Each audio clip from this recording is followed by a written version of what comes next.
The little boy wasn't supposed to speak. Nobody asked him a question. Nobody called his name. And honestly, nobody in the courtroom expected him to change everything. But less than 15 minutes later, Judge Judy would hear one sentence so quiet, so simple, that the entire courtroom stopped moving. At first, this looked like an ordinary family dispute. Nothing unusual, no screaming, dramatic accusations, no obvious villain. Just a father, a custody hearing, and a quiet little boy sitting beside him. But here's where things get disturbing.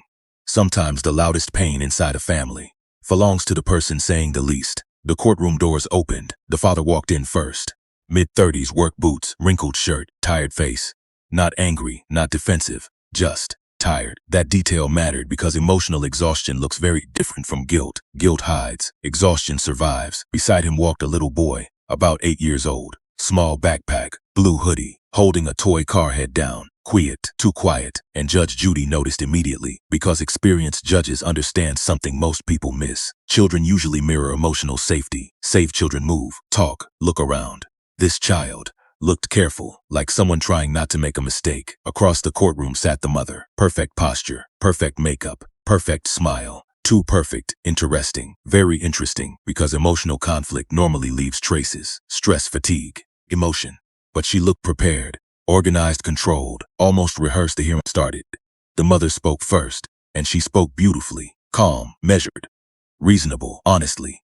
Audience liked her immediately, she explained. Her ex-husband had become emotionally unstable. She said he struggled financially. She said home life felt heavy. Then she quietly added, "Our son deserves peace." Strong sentence, very strong, because emotionally persuasive people rarely attack directly. They frame themselves as protectors. Judge Judy listened quietly, then looked at the father. He didn't interrupt, didn't react, just looked down. Interesting, very interesting. Judge Judy asked, "Do you disagree?" Long silence. The father swallowed, then quietly answered, "No." The courtroom shifted instantly. Wait, what? The audience got confused. The mother looked relieved, too relieved. And Judge Judy noticed, always noticed. She asked again, "You agree?" The father nodded, slowly, then quietly said, "He deserves better." Dead silence. Now pay attention carefully, because this was strange. People fighting custody usually defend themselves. Arg, explain. But this man looked like someone already accepting loss. Judge Judy leaned forward, cold, observing, then asked, "You don't want custody?" Long pause. The father looked toward his son, then quietly answered, "I don't want him carrying my problems." Interesting answer. Not, "I'm innocent." Not, "She's lying." Instead, "I don't want him carrying my problems." That sentence changed something, because guilt talks about blame. Pain talks about burden. Judge Judy looked at the child, still quiet, still holding the toy car, still avoiding eye contact. And honestly, that bothered her more than anything. She turned toward the mother. "When was the last time he stayed with his father?" The mother answered instantly, 3 weeks ago." Fast answer. Prepared. Judge Judy nodded, then asked, "How was he after?" The mother smiled sadly, interesting expression, then answered, "He cried." The audience softened immediately. Strong emotional framing, very effective. Judge Judy turned toward the child, soft voice. "What made you cry?" The boy froze. Tiny freeze, easy to miss, but Judge Judy saw it. And honestly, that tiny reaction changed everything. The mother answered immediately, "He gets emotional." Judge Judy didn't look away. She quietly said, "I didn't ask you." Silence. The boy looked down, long silence, then softly whispered, "I missed him." Boom. Tiny sentence, massive shift. The audience froze. The mother blinked once, too quickly. Judge Judy noticed, always noticed. She leaned forward slightly. "You cried because you missed Dad?" The little boy nodded, very slowly. The father immediately looked away. Interesting, very interesting. People hiding guilt avoid eye contact. People hiding tears do too. Judge Judy changed tone, softer. "What do you do at home?" The boy shrugged. Long silence, then quietly answered, "We eat." Pause. "We watch TV." Pause. Then silence again. Interesting, because children naturally talk about emotionally important things. But he looked like someone filtering. Judge Judy waited, and waiting matters. Silence often tells the truth faster than pressure. Then she asked gently, "What's your favorite thing with Dad?" The boy looked up first time, tiny smile, then said, "When he thinks I'm asleep." Dead silence. Judge Judy froze, very slightly. Interesting answer, very strange answer. She asked quietly, "What happens then?" The boy looked confused, like nobody had ever asked, then softly said, "My daddy cries every night." The courtroom stopped. Nobody moved. The mother stopped smiling. The father closed his eyes immediately.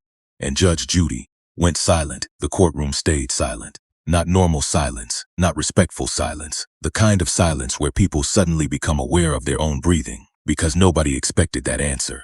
Not the audience, not the mother, not even the father. And honestly, it didn't sound rehearsed. That mattered. Children can repeat stories. But genuine emotional memory sounds different. It arrives quietly, without drama, without performance. Judge Judy didn't speak immediately. And that's important, because experienced judges understand something most people don't. The first answer is rarely the whole truth. Children often reveal emotion before they reveal events. Judge Judy leaned back slowly. Her eyes moved toward the father. He still wasn't looking up. Interesting, very interesting. Because his reaction wasn't panic, it wasn't anger. It looked like shame, heavy shame. Judge Judy asked softly, "What do you mean?" The little boy looked confused, not scared, confused. Like adults suddenly stopped understanding something obvious, then quietly answered, "He thinks I don't hear." Dead silence. The father's shoulders dropped immediately. Small reaction. Huge meaning. Judge Judy noticed, always noticed. The mother crossed her arms. Tiny movement, defensive, interesting, very interesting. Judge Judy kept her voice calm. "When does he cry?" The boy answered instantly. "At night." Pause. "After checking my blanket." The courtroom changed, because details matter. Real memory contains routine. Fake stories contain drama. Judge Judy didn't move. "What does he do?" the boy thought, then quietly said, "He sits in the kitchen." Pause, and says sorry. Nobody moved. Even the audience stopped reacting, because suddenly, this wasn't about custody anymore. Now everyone wanted to know, sorry for what? Judge Judy turned slowly, looked directly at the father. His eyes were red, but he still didn't speak. "Interesting, very interesting." Judge Judy asked, "What are you apologizing for?" Long silence, very long silence. The father swallowed, then quietly answered, "I'm not." Bad answer, very bad answer. Not because it sounded false, because it sounded protective. People protecting someone else often deny too quickly. Judge Judy noticed immediately. She turned back, soft voice again. "What does Daddy say?" The little boy looked nervous now. His fingers squeezed the toy car. Tiny detail. Big meaning. Children often hold objects tighter when remembering emotional moments. Then quietly said, "He says." Pause. Long pause. And honestly, entire courtroom leaned forward. Then, "He says he's trying." Dead silence. The father looked down instantly. The mother stopped blinking. Judge Judy didn't react, but something changed in her eyes, because this answer created a problem. A big problem. People pretending usually say dramatic things. Children remembering real sadness say ordinary things. And "I'm trying" felt painfully ordinary. Judge Judy asked, "What's he trying to do?" The boy answered, "Be normal." Boom, the courtroom froze. Now this is where everything started changing, because suddenly, Story no longer sounded like a dangerous father. It sounded like a struggling father. Huge difference. Judge Judy slowly turned toward the mother. "When did he become emotionally unstable?" The mother answered immediately, "Months ago." Fast, prepared. Judge Judy nodded, then asked, "What happened?" Pause. The mother blinked. Interesting. No answer then. "He changed." Weak answer, very weak. Judge Judy waited. Silence, pressure, the mother added. "He stopped smiling." Interesting. Judge Judy looked back toward the boy, then quietly asked, "Do you feel scared at Dad's house?" Long silence. The mother looked confident again. Too confident.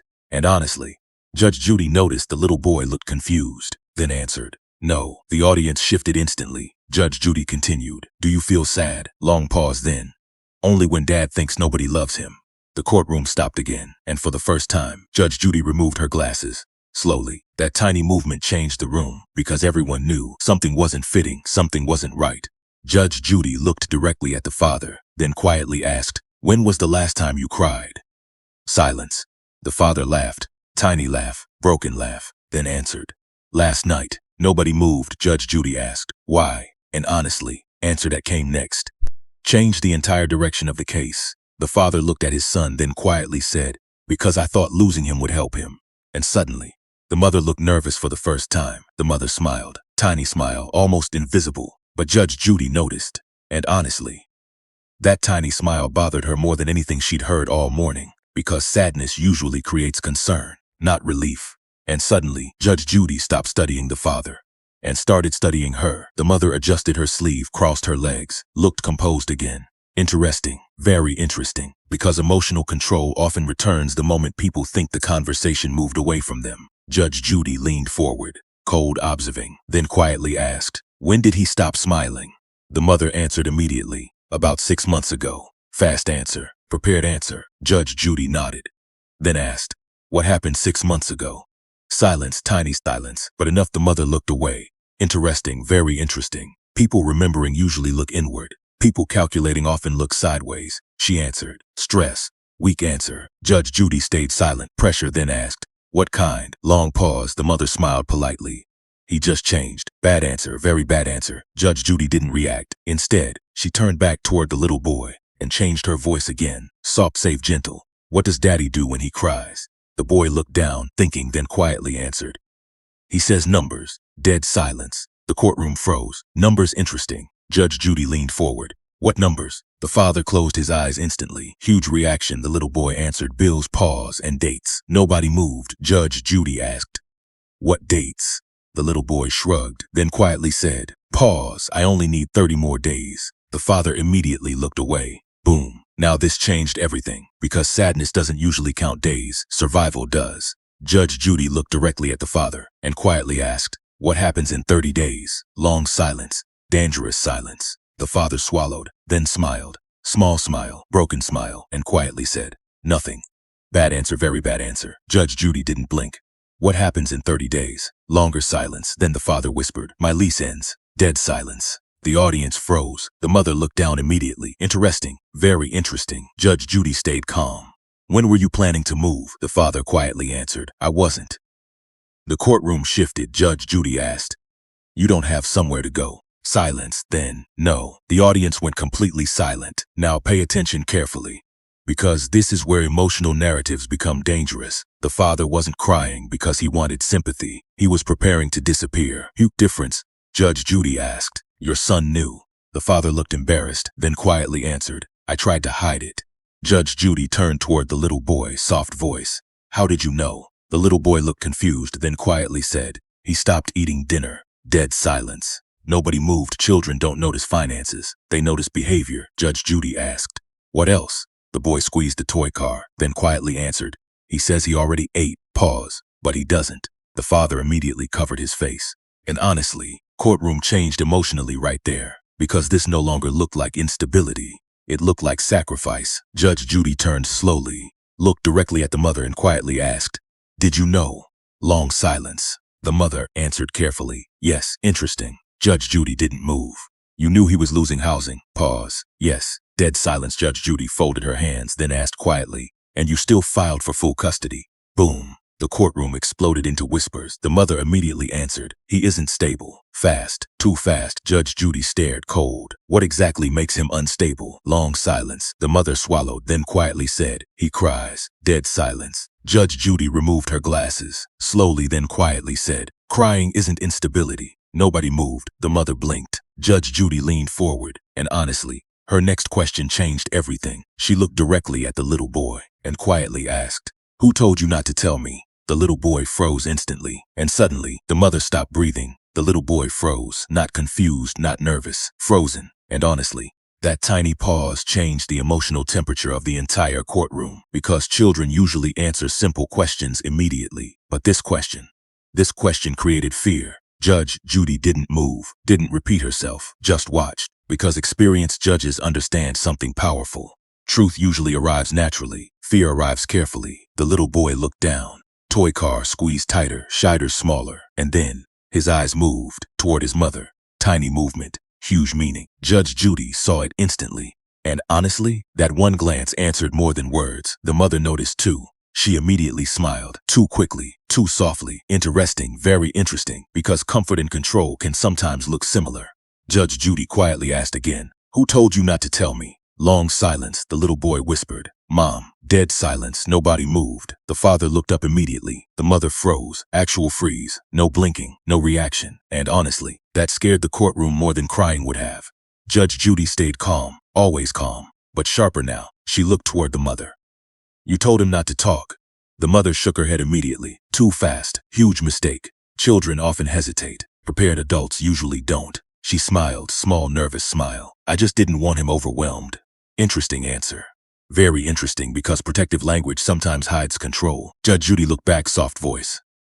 What did Mom say? The little boy looked uncomfortable, then quietly answered. She said, Pause. Don't talk about nighttime. The courtroom stopped. Nighttime, interesting. Judge Judy leaned forward. What happens at night? The mother immediately interrupted. He has anxiety. Too fast, Agan. Judge Judy raised one finger.